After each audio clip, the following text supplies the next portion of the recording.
मनोज मोटघरे जी इनको बुलाना चाहूंगा, वो अपनी बातें संक्षिप्त में रखें। माननीय मनोज मोटघरे जी।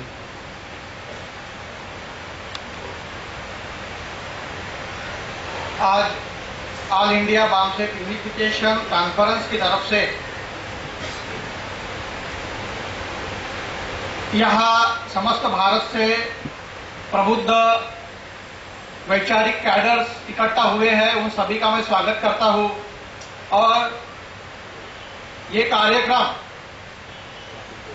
ऐतिहासिक कार्यक्रम है जो ये बामसेफ संगठन के एकीकरण के लिए और इस एकीकरण से जो शक्ति निर्माण होगी और वो शक्ति से इस देश में ब्राह्मणिकल व्यवस्था को ध्वस्त करने का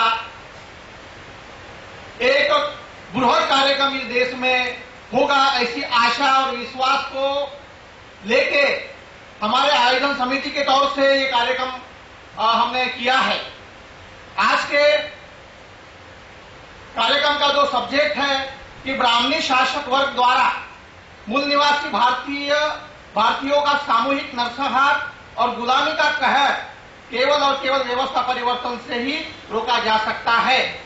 और इस व्यवस्था परिवर्तन की विचारधारा को कायम रखते हुए बामसेफ और अन्य सामाजिक संगठनों के अलग अलग गुटों को एक साथ मिलकर 2018 के पहले एक सक्षम राष्ट्रव्यापी आंदोलन निर्माण करना ही एकमात्र विकल्प है।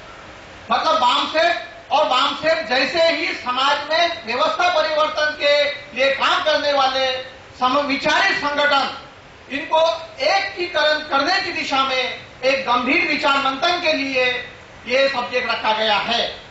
आपको मालूम है कि बामसेफ ये संगठन इस देश में जो ब्राह्मणवादी व्यवस्था को ध्वस्त करने के लिए इस संगठन का निर्माण हमारे बामसेफ के फाउंडर मेंबरों ने रखा था। और इस संगठन के विचारों से प्रभाव से इस देश की व्यवस्था इसके इंसेप्शन से ही बहुत प्रभावित हुई थी। एक जमाने में जब वो मंडल कमीशन का आंदोलन बामसेफ के माध्यम से लागू किया गया, मंडल कमीशन के समर्थन में जागृति का अभियान, तो बामसेफ के तो इसका बेसिक मकसद था कि इस देश में एससी एसटी ओबीसी के अंदर एक सामाजिक ध्रुवीकरण की प्रक्रिया आरंभ होनी चाहिए। और जैसे ही मंडल कमीशन की जागृति समाज में शुरू हुई, मंडल कमीशन के समर्थन में ओबीसी के अंदर में एक प्रशासनिक जागृति निर्माण हुई कि हमारे को प्रशासनिक रिप्रेजेंटेशन मिलना चाहिए। तब भारत के ब्राह्मणवादी व्यवस्था ने उसको काउंटर करने के लिए एक कमंडल राम मंदिर का आंदोलन छेड़ा। क्यों कि अगर मंडल के आंदोलन की वजह से ब्राह्मणों को लगा कि हमारी प्रशासनिक सत्ता जा सकती है, अगर समर्थन करते हैं तो प्रशासनिक सत्ता जाएगी, विरोध करते हैं तो हमारी राजनीतिक सत्ता जाएगी। इसीलिए उन्होंने एक मंदिर मस्जिद का आंदोलन छेड़ा। तो ये बामसेफ के आंदोलन का ही जागृति का परिणाम हुआ। तो आज भी बामसेफ के आंदोलन से समाज के अंदर में जागृति का निर्माण, इतनी बड़े पैमाने में जागृति का निर्माण हुआ है कि आज राजनीतिक अस्थिरता का निर्माण हुआ है। और इसी डर की वजह से भारत के शासक वर्ग ने इस देश में न्यू इकोनॉमिकल पॉलिसी फ्रेम की है। और न्यू इकोनॉमिक पॉलिसी की वजह से देश में जो गरीबी रेखा के नीचे जीने वाला वर्ग है वो भूखमरी रेखा पे पहुंच गया है। तो भारत का जिस अनुपात में जागृति बढ़ रही है उसी अनुपात में ब्राह्मणवादी शासक वर्ग प्रतिक्रांति करने की पॉलिसी भी उसी अनुपात में तेजी से अमल कर रहा है।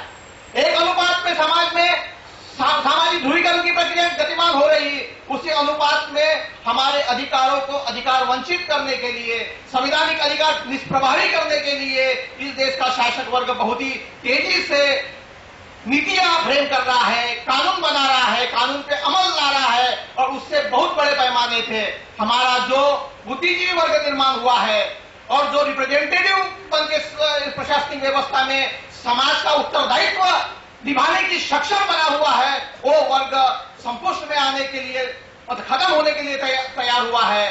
तो ऐसे परिस्थिति में हमको समयबद्ध तरीके से, जैसे बाबा साहब ने कहा कि शिक्षित बनो, हम सामाजिक रूप से शिक्षित हुए, संगठित हुए, कैडर बने, लेकिन अगर संघर्ष अगर हम नहीं करते हैं समयबद्ध तरीके से, तो जो हमारे महापुरुषों ने 108 साल के संघर्ष की वजह से जो हमारे लिए हासिल करवाया, क्या हम उसको बचा पाएंगे? नहीं बचा पाएंगे। इसीलिए हमको इकट्ठा होना है, इकट्ठा होके ही हम प्रभावशाली तरीके से संघर्ष कर सकते हैं। और संघर्ष किए बगैर हम दुश्मन के नीतियों को चेक लगाने की ताकत या उनको धमकाने की ताकत हम जब तक निर्माण नहीं कर सकते, तब तक दुश्मन अपने एजेंडे पे बिना रोक टोक से चलता रहेगा। आपको मालूम है, ये जो बजट है, कल का जो बजट चिदंबरम ने पेश किया, इस बजट में उन्होंने उद्योगपतियों को 5,77,000 करोड़ टैक्स माफ कर दिया। और ऐसा उन्होंने पिछले 8 साल से किया। 2006, 2007, 2008 से लेकर आज तक प्रति साल उद्योगपतियों को फिस्कल स्टिमुलस के नाम से टैक्स फॉरगॉन कर रहे, कस्टम ड्यूटी, एक्साइज ड्यूटी और corporate tax, personal income tax के नाम पे उद्योगपतियों को माफ किया जा रहा है। तो भारत का जो वर्तमान गवर्नमेंट है, ये भारत की गवर्नमेंट कारपोरेट्स के लिए और कारपोरेट द्वारा संचालित की जा रही है, और देश के आम नागरिकों के लिए बजट में कोई प्रावधान नहीं है। आपको मालूम होगा कि इस बजट में केवल 5,000 करोड़ रुपया फूड सब्सिडी के लिए प्रावधान किया है, और आउटलुक नाम का जो मैगजीन निकला है उसके अंदर 5,000 करोड़ का अनाज के लिए 17,000 करोड़ रख रखाव के लिए उन्होंने बजट रखा है। मतलब 5,000 करोड़ के अनाज के लिए 17,000 करोड़ का बजट एलोकेशन आउटलुक मैगजीन में आया हुआ है, और 5,57,000 करोड़ एक साल उद्योगपति को माफ किया। इसका मतलब प्रतिदिन 1,571 करोड़ माफ कर रही है। मतलब 3 दिन उद्योगपतियों का को जो माफ किया, वो हमारे लोगों को 5,000 करोड़ का अनाज की सब्सिडी इक्विवेलेंट टू 3 दिन का उद्योगपति को टैक्स माफ। इस लेवल पे कारपोरेट द्वारा गवर्नेंस देश में हो रहा है। तो ये ऐसा पिछले 8 सालों में 32,00,000 करोड़ इस यूपीए गवर्नमेंट ने टैक्स माफ किया है, जो कि महाराष्ट्र गवर्नमेंट के 32 साल का बजट है। 32 मतलब महाराष्ट्र गवर्नमेंट का 1 साल का एक बजट है 1 लाख करोड़, उत्तर प्रदेश गवर्नमेंट का 1 साल का बजट है 1.5 लाख करोड़, और उद्योगपतियों को पिछले 8 सालों में 32 लाख करोड़ टैक्स माफ कर दिया इस सरकार ने। और हमारे लिए हमारे लोगों को भूखमरी के कगार में पहुंचा दिया।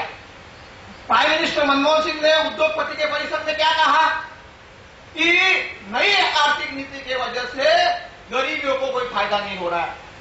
तो भाई, अगर प्राइम मिनिस्टर ईमानदार है तो उन्होंने नई आर्थिक नीति को रोक लगाना चाहिए, लेकिन वो कोई रोक लगाने का कार्यक्रम तो है नहीं, उसको बढ़ाने का कार्यक्रम है। क्यों है? क्योंकि हमने उनके खिलाफ में संघर्ष करने की बात तो करते हैं, संघर्ष करने की, जन आंदोलन की बात तो करते हैं, लेकिन जन आंदोलन का कार्यक्रम नहीं है।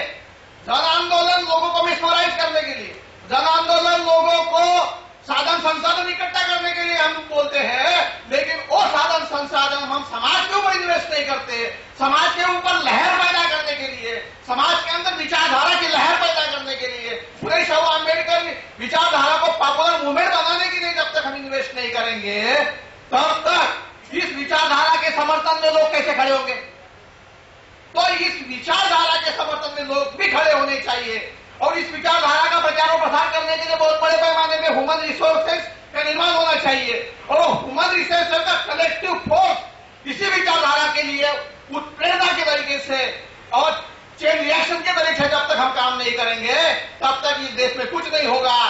केवल संगठन चलाना हमारा मकसद हो जाएगा, उद्देश्य हासिल करना हमारा मकसद नहीं होगा। उद्देश्य हासिल करने के लिए संगठन बना है, संगठन चलाने के लिए संगठन नहीं बनाया है। उद्देश्य महत्वपूर्ण है, संगठन साधन है, साधन उद्देश्य पूर्ति के लिए होता है। इसीलिए हमको एकीकरण की प्रक्रिया को अंजाम देना होगा, और बड़े ही अपने मतभेद और मनमुटाव को बाजू में रखते हुए अपनी आपसी कोऑर्डिनेशन और कोऑपरेशन की भावना को साथ में लगते हुए हमें इस बड़े काम को, ऐतिहासिक काम को अंजाम देना होगा। तब हम अपने महापुरुषों के सच्चे अनुयायी होंगे। नहीं तो केवल हम विचार बताने वाले भाषणबाज लोग होंगे। बोले ये तो भाषणबाज लोग हैं, ये कुछ करने वाले लोग नहीं है। तो भाषणबाज नहीं बनना है। भाषण वालों को राशन मिलता है। राशन बनने से नेताओं का कल्याण होता है, समाज नेताओं की चर्बी बढ़ती है, समाज का खून घटता है। हमें समाज को बचाने के लिए हमको काम करना होगा और इस एकीकरण की प्रक्रिया में हम बहुत जरूर सफल होंगे। ये तो प्रोसेस है, इस प्रोसेस को हम और आगे बढ़ाएंगे और समाज के अंदर में हम प्रेरणा ऐसी पैदा करेंगे। हम मोहल्ले मोहल्ले में जाके हम इस देश के वीडियो प्रेजेंटेशन के माध्यम से, जागृति के माध्यम से इस बड़े पैमाने पे ह्यूमन रिसोर्सेज और मानव संसाधन इकट्ठा करेंगे, आर्थिक रिसोर्सेज पैदा करेंगे और हमारे महापुरुषों का लक्ष्य 2018 के पहले पूरा करेंगे। इसके लिए हमके अंदर निराशा भाव नहीं होना चाहिए। हमको निराशा से आगे उठकर आगे बढ़ना होगा, तो भी हम अपने महापुरुषों के सच्चे अनुयायी होंगे और हमें अपना सच्चा अनुयायी बनना होगा। धन्यवाद। Thank you. धन्यवाद मनोज मुरदुरे जी।